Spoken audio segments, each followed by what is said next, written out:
Bom, aqui para analisar a questão do desenvolvimento industrial, urbano e tecnológico nos centros urbanos, vamos ver como é que os expoentes, os escritores dessa primeira geração modernista vão colocar essa questão como tanto seja como crítica, como uma necessidade para o progresso, sim? E aqui na figura de teóricos literários e filósofos, vamos ver como é que eles analisam o que tanto o Mário de Andrade como o Oswald de Andrade, que são colegas, né, colocam a questão do progresso, sim? Diz, contra a instrumentalização do ser humano produzida pela ideologia do progresso técnico e científico sob a égide do capital e contra a miséria produzida pela adoção de progresso como valor máximo norteador da civilização e da cultura, Oswald de Andrade, no Manifesto Antropófago, apoiado por Mário, poetiza aspectos históricos do Brasil, que são antagônicos à rendição a tal ideologia.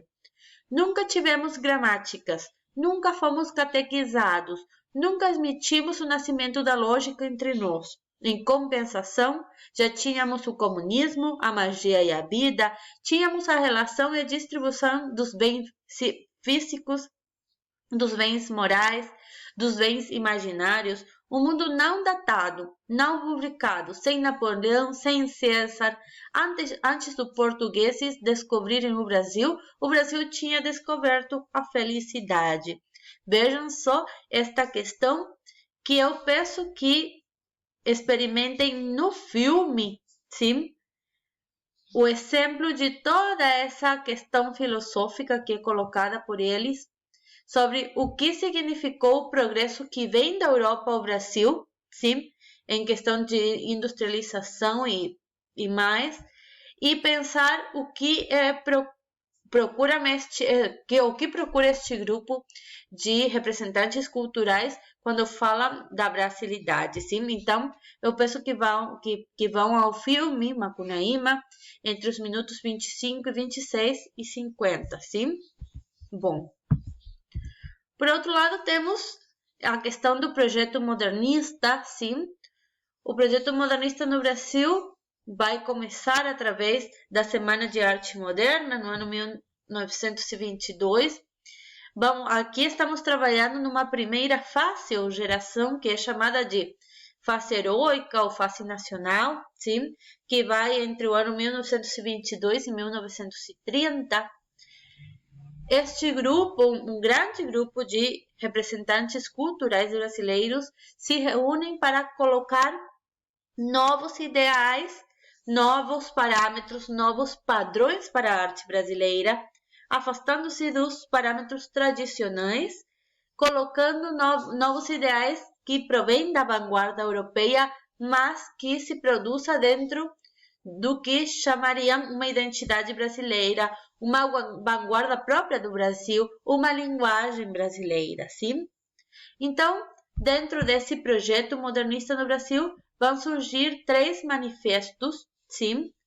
Onde são colocados essas questões, esses padrões, essas especificidades que eles consideram próprias do Brasil.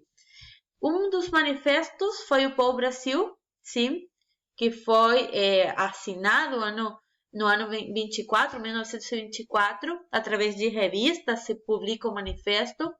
Este manifesto expõe a preocupação pela identidade nacional e a busca do primitivo. E aqui nos interessa porque a busca do primitivo é novamente valorizar o nativo, o índio, sim? O segundo manifesto, verde e amarelo, foi publicado no ano 29, defeca da nacionalidade a miscigenação como figura de identidade. Então vejam aqui, um primeiro manifesto coloca o primitivo, que seria o índio. No segundo já vão colocar a miscigenação como a identidade brasileira, sim? E o terceiro, que é o manifesto antropófago, assinado no ano 28, propunha uma recepção dos elementos artísticos estrangeiros através de um processo de ressignificação de modo que as pinturas, músicas e poesias exibissem fortemente valores e características nacionais. Com esse processo, o projeto pretendia construir uma identidade que fosse verdadeiramente brasileira por meio das artes. Aqui está o que eu já tinha falado para vocês. Então, vamos pegar aspectos dos 3 manifestos para fazer análise da obra, sim? Aqui, novamente, aparece o quadro da Tarsila do Amaral e alguns aspectos do Manifesto Antropófago, onde participou ela com seu esposo, Oswald de Andrade e também Mário de Andrade, sim? Só a antropofagia nos une, socialmente, economicamente e filosoficamente. Uma questão metafórica da antropofagia, sim? Única lei do mundo, expressão mascarada de todos os individualismos, de todos os coletivismos, de todas as religiões, de todos os tratados de paz. Seja, colocar o humanismo, a questão do homem com o homem, sobre todas essas questões que estavam recortando em si o mundo até esse momento, sim? Contra todas as catequeses e contra a mãe dos gracos. Só me interessa o que não é meu. Lei do homem, lei do antropófago. Continuamos então com alguma contextualização do que foi a Semana de Arte Moderna no ano 1922 e a vanguarda modernista brasileira, ou seja, pegar vanguardas europeias para criar a própria vanguarda brasileira, sim?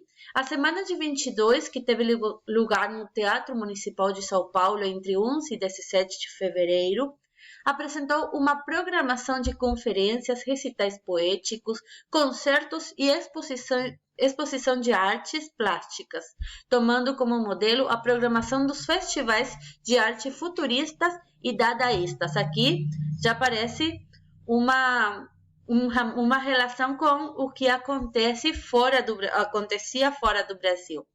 O evento não aconteceu por acaso em São Paulo, mas teve como antecedente uma série de acontecimentos artísticos importantes, desde a polêmica exposição de Anita Malfatti em 1917, que provocou a ira do crítico Monteiro Lobato, até a organização de um grupo de artistas e intelectuais militantes liderados por Mário e Oswald de Andrade, que questionavam a tradição artística e lutavam em prol de uma arte brasileira em consonância com as propostas das vanguardas europeias. Sim?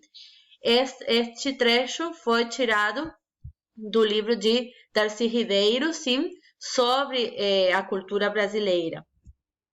Bom, entramos no mundo Macunaíma, sim? Vejam aqui, essa imagem está super ótima, que pertence ao livro de história em quadrinhos baseada em Macunaíma. E tudo isso aparece, vejam, se fazemos análise da imagem, temos um conjunto de representações culturais próprias do Brasil, que estão juntas, misturadas e criando um jogo, um relato super mágico. A linguagem é super legal, então vamos entrar nesse mundo. Macunaíma foi escrita em uma semana, sim? É uma história bem engraçada também, como é que coloca o autor a produção da sua obra, mas depois de o Mário de Andrade, depois de ter feito uma viagem completa pelo Brasil, ele se deita na rede e em uma semana cria esta magnífica obra. Foi publicada no ano 1928, é narrada em terceira pessoa, tem um narrador observador omnisciente, e depois no final vai mudar, sim, a narrativa para uma primeira pessoa, que é quem conta a história. E o engraçado é que essa primeira pessoa que vai narrar é um papagaio, sim? Aqui temos um exemplo retirado da obra. Tudo ele contou para o homem e depois abriu asa rumo de Lisboa. E o homem sou eu, minha gente, e eu fiquei para vos contar a história, por isso que vim aqui. Me acocorei em riba destas folhas, catei meus carrapatos, pontei na violinha e em toque rasgado botei a volta no mundo cantando na fala em puras frases e os casos de Macunaíma, herói de nossa gente. Tem mais? Não. Sim? A obra está estruturada em 17 capítulos e um epílogo e o espaço é bem, sim, é bem difuso muitas vezes, mas o que está bem marcado é o começo na selva amazônica, o traspasso, a migração para a cidade de São Paulo, essas mudanças efímeras, como eu já contei, e depois o retorno à selva amazônica, sim? E aqui temos uma cita sobre o Mário de Andrade, porque vamos conhecer ele agora. O Mário de Andrade pegou o espírito da brasilidade de uma certa época e talvez para sempre. Isto que significa que o que ele fez ficou, sim, na recriação da brasilidade a partir da sua obra e até a atualidade. Aqui temos um pouco do que é a sua biografia.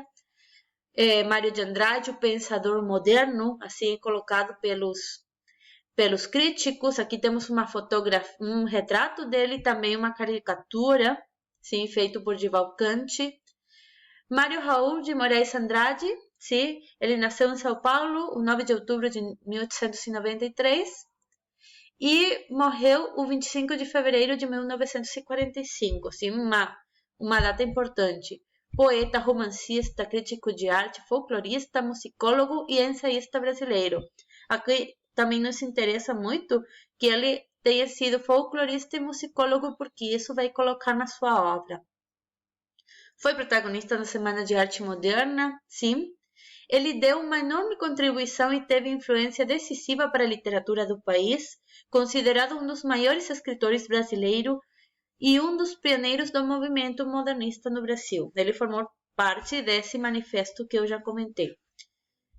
Certo de que a inteligência brasileira necessitava de atualização, o escritor modernista nunca abandonou suas maiores virtudes, a consciência artística e a dignidade intelectual. Talvez tenha sido ele quem melhor refletiu sobre a nova poesia brasileira, especialmente nos textos Prefácio interessantíssimo e A Escrava que não é Isaura. Aqui ele faz uma contraposição a tudo que é colocado no romantismo através da obra Escrava e Isaura. Foram de sua autoria também versos como Pauliceia Desvairada, sim, considerada o marco inicial da poesia modernista no Brasil. Vejam os nomes, sim, os títulos já marcam essa diferença. Em 1928, ele lança Macunaíma, também é lançada a obra Serafim Ponte Grande, feito por Oswald de Andrade, e são as obras que melhor representam o movimento ao qual eles dois pertenciam. Vamos entrar no que é a obra, sim, Macunaíma. Para isso, vamos ver o que Roberto da Mata, no seu livro O que faz o Brasil, um livro filosófico sobre a brasilidade, ele fala de aspectos que vamos identificar na obra Macunaíma. Diz: o que faz o Brasil, é justamente aquilo que faz com que nós reconheçamos como brasileiros nos mínimos e mais variados gestos. Múltiplo e rico, o Brasil é o país do carnaval e do feijão com arroz, da mistura e da fantasia. Aqui vamos deparar um pouquinho. Mistura e fantasia vão aparecer na obra completa. É uma obra baseada na mistura e na fantasia, mas também do jeitinho que dribla a lei e da hierarquia velada pela cordialidade. Somos brasileiros na devoção e no sincretismo, no culto à ordem e na malandragem, no trabalho duro e na preguiça.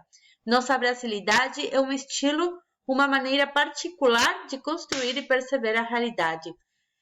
É ótima, essa cita representa a obra Macunaíma, eu já estou adiantando isso. Então ficamos com isto para fazer a análise da obra.